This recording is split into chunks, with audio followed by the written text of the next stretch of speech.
I wish I could also speak the Ewe language, but anytime around 2:30, my Ewe language just vanished.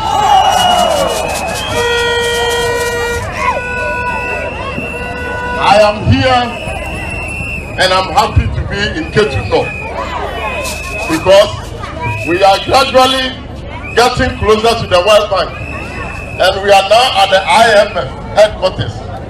And we will not allow anybody to undermine our status as IMF being Ketu North and then World Bank being Ketu South. We want to appreciate the people of the Volta region for your continuous support for the NDC. And as I move around with our running mate and next Vice President of the Republic of Ghana, Excellency Professor Naana Opoku Agyemang, I have no doubt at all that the good people of Volta region, the chiefs and people, appreciate the contribution of the NDC towards the socio-economic development of the entire Volta region.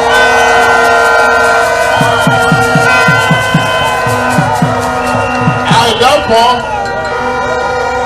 share in the challenge that Honorable Abedi has thrown to Kofi Jemasi for a public debate. And in fact, I want to add that Honorable Jemasi's wife can be the moderator of that debate. Because the track record of the NDC in the Ketu North is unprecedented. When we went to Apipa and the chiefs were speaking, they spoke the truth, nothing else but the truth. You see, sometimes our politics must unite us and not divide us. I remember very well when Professor Met was alive, may his soul rest in peace. We went to Ashanti region and we went to the Asuka constituency to commission a project. In that constituency, the member of parliament of that constituency was Honorable Kofi Juma. Professor Mills saw Kofi Juma. He invited him to stand by him to inaugurate a project that has been executed by the NDC government. It shows that politics should not divide us. Politics must bring friendship and togetherness.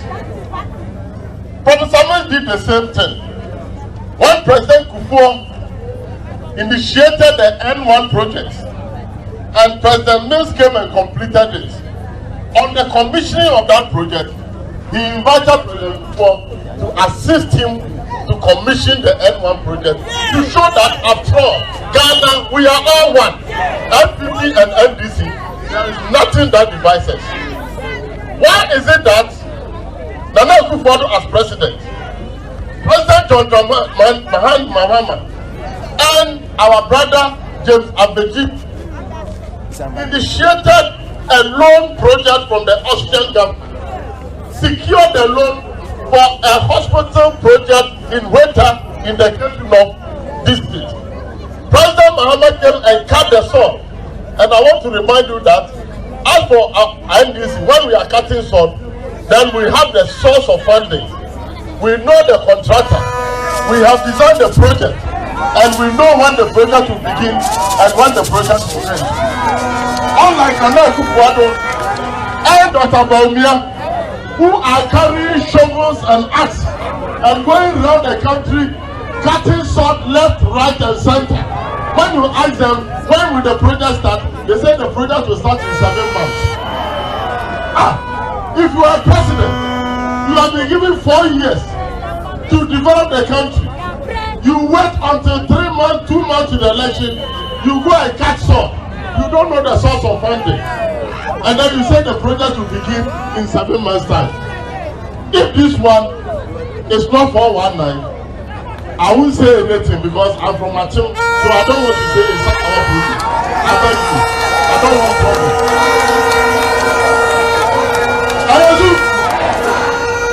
President John Dramani Mahama came and cut short for the Volta Hospital in the Phantom project. A real project. The project was completed. Naana Opoku came to commission it. Even credit. The Bible even said that we must give credit where credit is what? Due. He didn't give credit to President Mahama. The member of parliament who represent the people of Ketu North, through whose instrumentality this project saw the light of day, was not even invited to the commissioning project. Is Naana Opoku united us as a nation? Does he have a problem with NDC? If you have problem and you will not invite the MP, why do you come and commission a project that the NDC started? But I want to assure you, in a few weeks' time, we will have a new president. And we will have a new vice president who will work towards national unity. We will have a new president, a new vice president who will work towards national unity, reconciliation, and national cohesion. That is what Ghana needs. Ghana needs friendship. Ghana needs brotherliness. Ghana needs unity. Why should we divide ourselves because of politics? And I want to warn the people of Ketu North, don't make any mistake. I have been in parliament before. It takes time for you to warm the backbench. Listen, the backbench. It takes time for you to warm the backbench. If you are fortunate, you will move into the middle. But if you work hard and you distinguish yourself, you will move into the front bench. So if you get the front bench and your MP occupies the front bench, you must congratulate your MP for working himself to the front bench. In the case of Ketu North, I wish I could speak the Ewe language so that everybody will understand. In the case of Ketu North, you have a member of parliament who has risen to become the deputy leader of the minority in parliament. Again, Honorable Dr. Agyemang is the chairman of one of the most powerful committees in parliament, the Committee for Public Accounts Committee. He is also the chairman of the Public Accounts Committee. I'll be surprised if chairman of the Public Accounts Committee will use his common fund to build a private house. It can never be possible. The man himself is the policeman on the utilization of the public purse. Go and use his common fund to go and build a private residence. After all, having been in parliament for all these years, is he not capable of building his own house?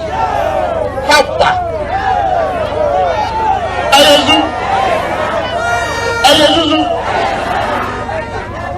So we are just asking the MPP, 4 years of governance, come and tell us what you have done.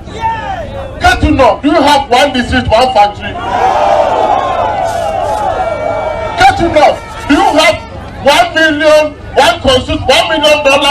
constituency a year? Have you gotten it? So let the MPP come and tell us what they have used the resources of the nation to do. It's a very simple question. This one too, they run away from it.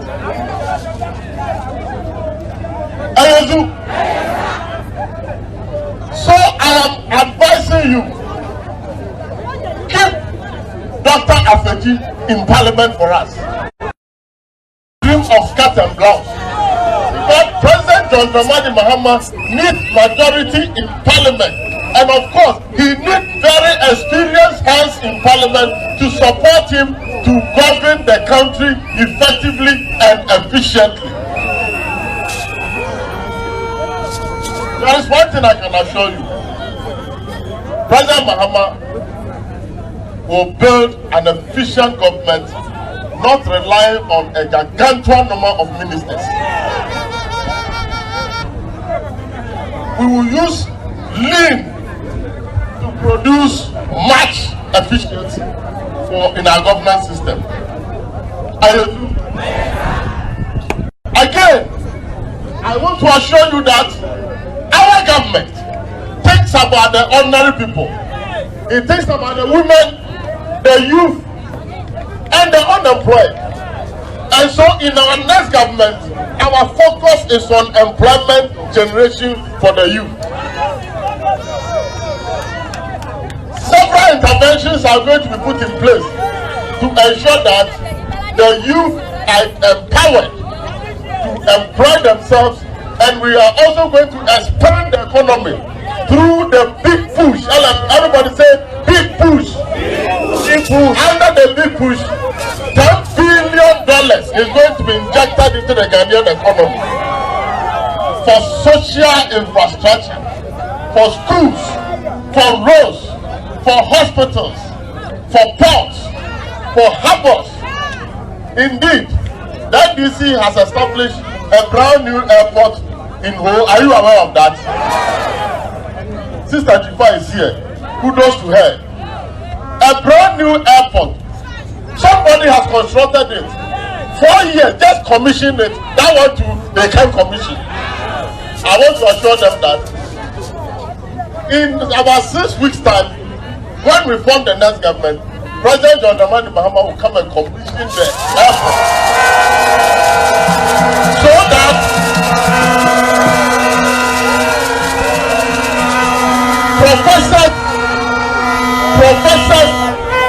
professors from the University of Naana Medical School who want to come every morning to come and teach at the University of Health and Allied Sciences can spend about 25 minutes to travel from Accra to Ho to come and teach, and then when they close, they take their plane and go back.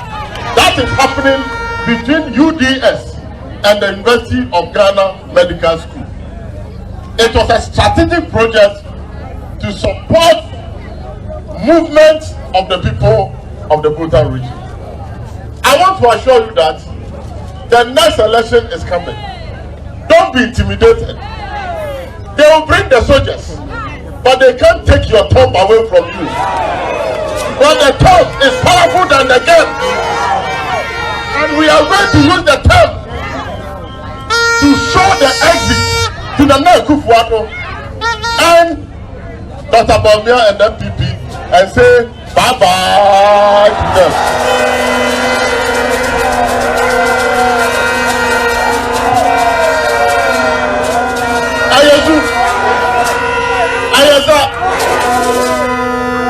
We want to go into this election in peace, and I believe that the people of Volta region are peace-loving people. We don't need soldiers to come and protect us. We don't need soldiers to come and intimidate us. They said they brought the soldiers because of COVID. Now, COVID is gone, so do we need soldiers here? So I want to empower all our people that don't take this election for granted, because it is about the destiny and the future of this country. Our NDC members, from the branch to the ward to the constituency level, embrace the retail campaign that President Mahama has launched. Let's move from house to house. Let's move from village to village. Let's move from market to market. Let's move from church to church. And let's go and preach the good news about NDC. And please, don't let anybody buy your vote. Don't let anybody buy your conscience. We in the NDC will use the money to develop the people and not to buy their votes. So if somebody brings the money because of election, take the money, chop the money, and then get strength in your hand, so that on the election day you can go and exercise your promotive power. I remember in the Western region they had a slogan called do the do, do the do. Now when I say do, then say do the two. So you are doing the two, one for Agyemang, one for President John Dramani. So when I say do, you say do the two, do We are number 2 on the ballot box. Number 2 signifies victory. Number 2 signifies the second coming of John Mahama. And number 2 signifies progress, development, and stability. I want to thank you all. God bless you.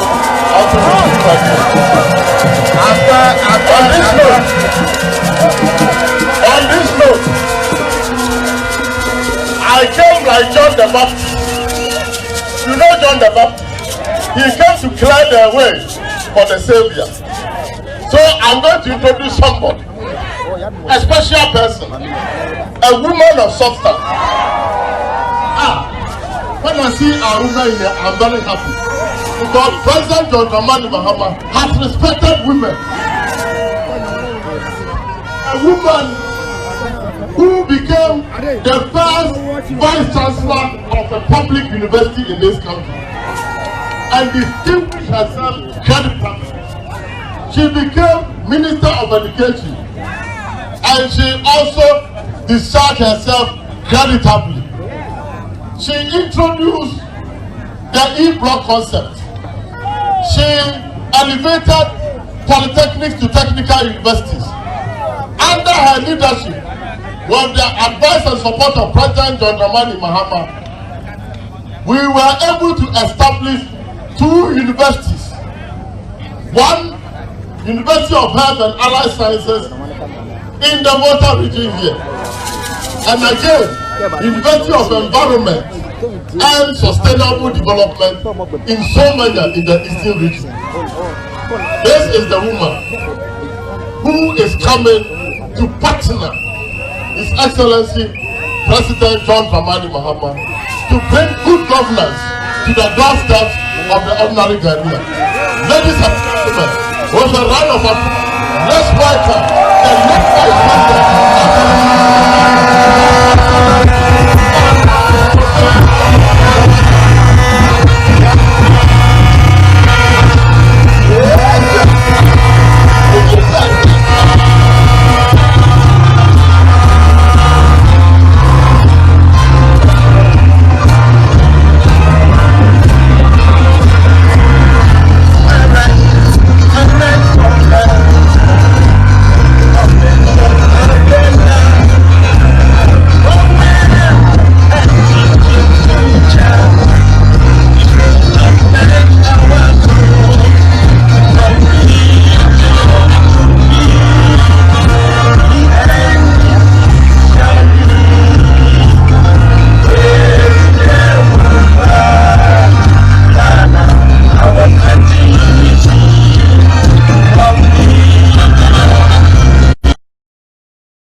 And I know you teach me. The people of JJ, I don't know. You are making my work difficult. Do you know why? Because I've been trying to arrange the order of that have met me. And until this morning, I thought that some people had the first place, but today, you do all.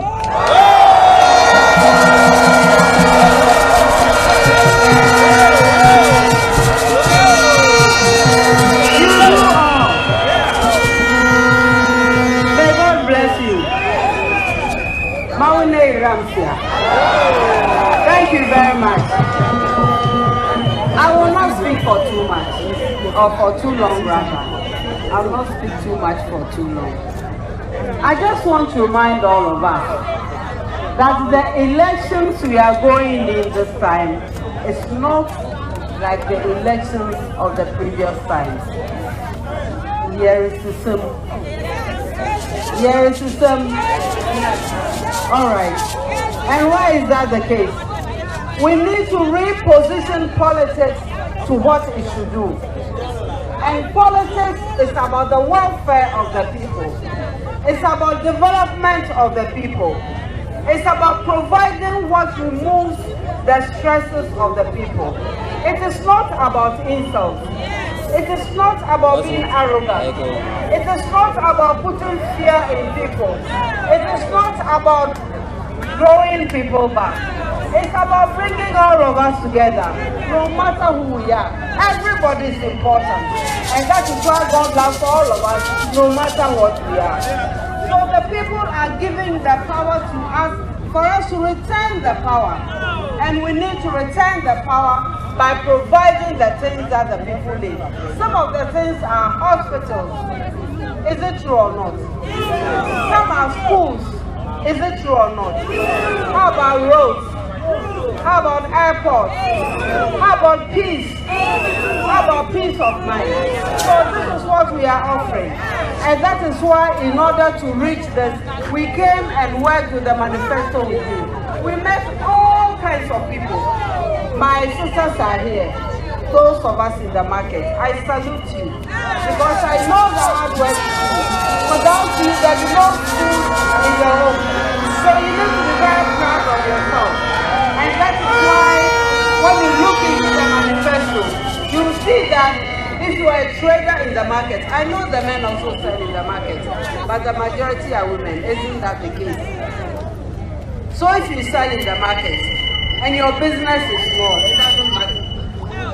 It doesn't matter because if you get the right support, the business will get bigger. And that is why in our manifesto we are removing those taxes that we used to take from you, so that you can put that tax back in your business, and your business will wow. And that is why those whose businesses are big, we thank God for it. And we want the businesses to be even bigger. And when our youth are trained in entrepreneurship and they set up their own businesses, for the first 2 years, they will pay no tax. And we'll encourage them to put their profits back in the business so the business grows. That's how you build the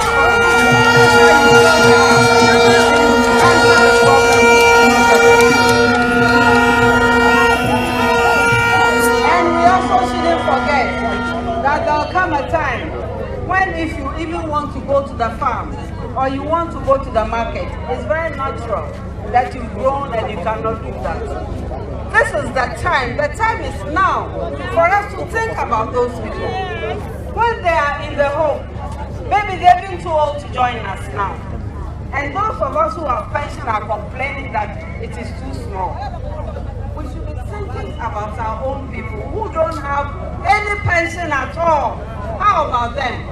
So it is the time for us to encourage that kind of savings so that when they are also old, they'll be able to take care of themselves. Wow. And it is in that same vein that in our manifesto we are establishing a cancer and kidney transplant, because these are some of the illnesses that bother us when we grow old, when we don't have the means of an income anymore and we don't even know what to do. And when the doctor diagnoses us as such, we even lose hope in life. It shouldn't be that way. These are the people who brought us into the world. And then when we have power, we should think about them too. As in the same way as we should think about the children who don't have any voice. All these little children running around. Who should think about them now? And so in our manifesto, they are also taken care of. And when we do that, it is the burden of women that goes down, isn't it? When we are talking of primary health care, it is the burden of women that are going down. We are the ones who take the children to the hospital. I know the guys do it too, but on the average, it is us, isn't it? So if the hospital were so close by, if the chief compound were so close by, and we didn't have to worry about whether our NHS card is valid or not, then we can take that child there very quickly. We can also take our own selves there very quickly for immediate checkups. Every so often the doctors tell us, oh, if you had come earlier. This is what we are trying to prevent with the primary health care. So this is a government that is putting the people at the center of thinking. After all, what is development about? It is not about money in your account. No, it's about the welfare of your people. It's about their strength. It's about their health. It's about their education. It's about their training. And that is why we are putting a big emphasis on apprenticeship training, the National Apprenticeship Program. We should never ever say that somebody is going to learn a trade because he cannot continue. That's not it. And when he goes to learn that trade, he should also be able to continue through to the vocational school, through to the technical school, even to the technical university. Why should we stop this person? So you can see why we are putting people at the center of our manifesto, because we think that is what politics should be. It's not about insult. It's about records. What did you do? I'm glad you are calling your friend to a debate. What has he done? He should come and show us. And it cannot be only you know what you've done. If you did it for us, we should be talking about it. So this is what we did. That's what we are trying to do. You two come with your record. This is not about a fight. This is not about firing a gun. This is not about having a knife in my pocket or a big stone to break your head with. That's not development. And that's got nothing to do with politics. Crime is crime. It's not politics. Slander is slander. It's not politics. We should position ourselves to the work that we need to do in this country.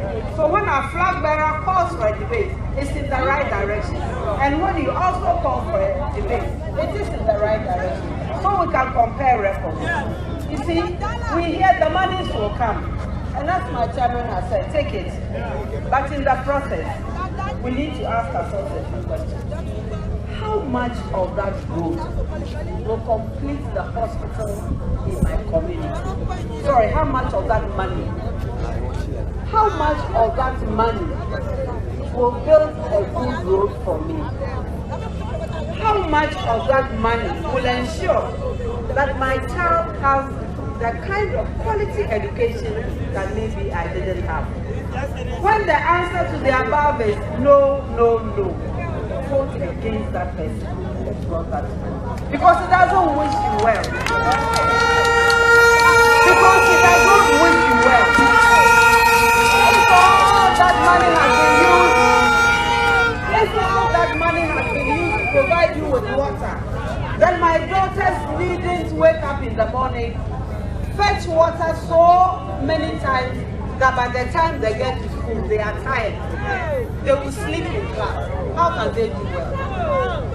If all that money had been used to provide water, my sisters wouldn't have to wake up at dawn to go and fetch water, fill the barrel before they get ready to go to the market.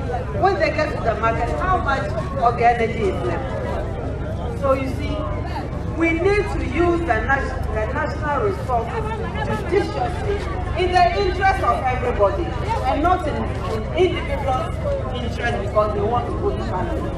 If they want to go to parliament, they should do the thing that the people appreciate enough.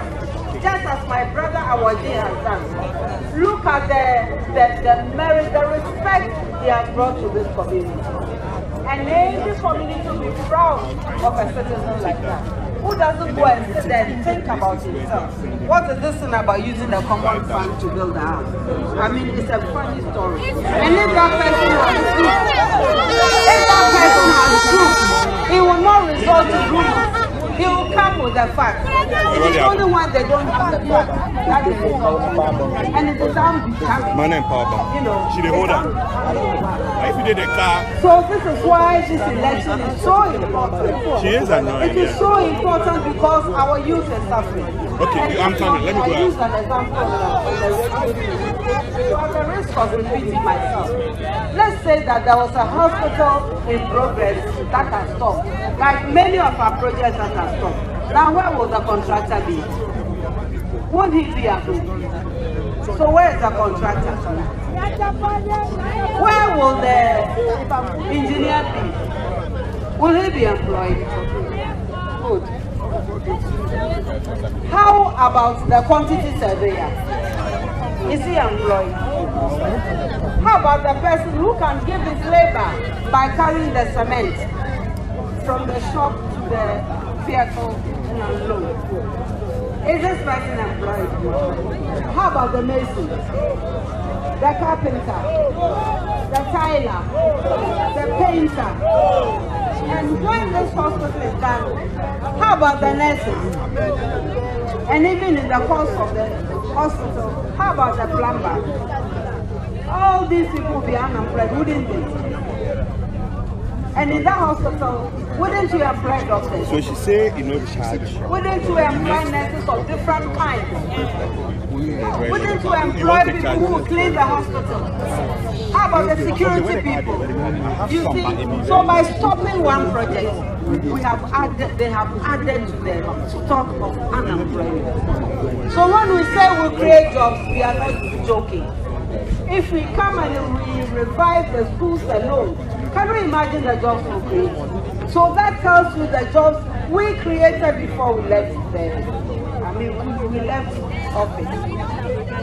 And when all of this happens, and our youth don't have jobs, isn't us the older people who suffer?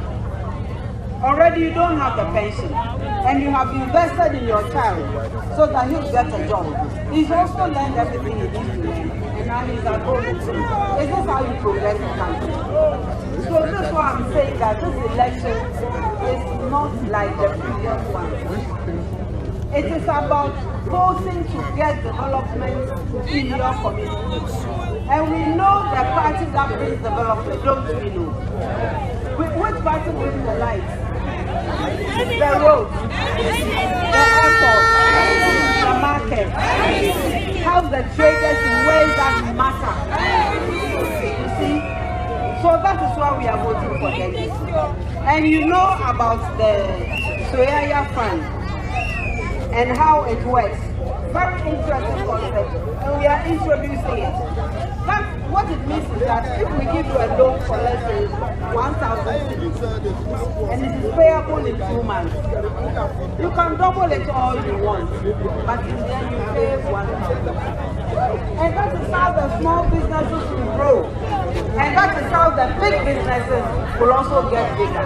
And that is what we want to hear. The Ghanaians are taking control of their lives.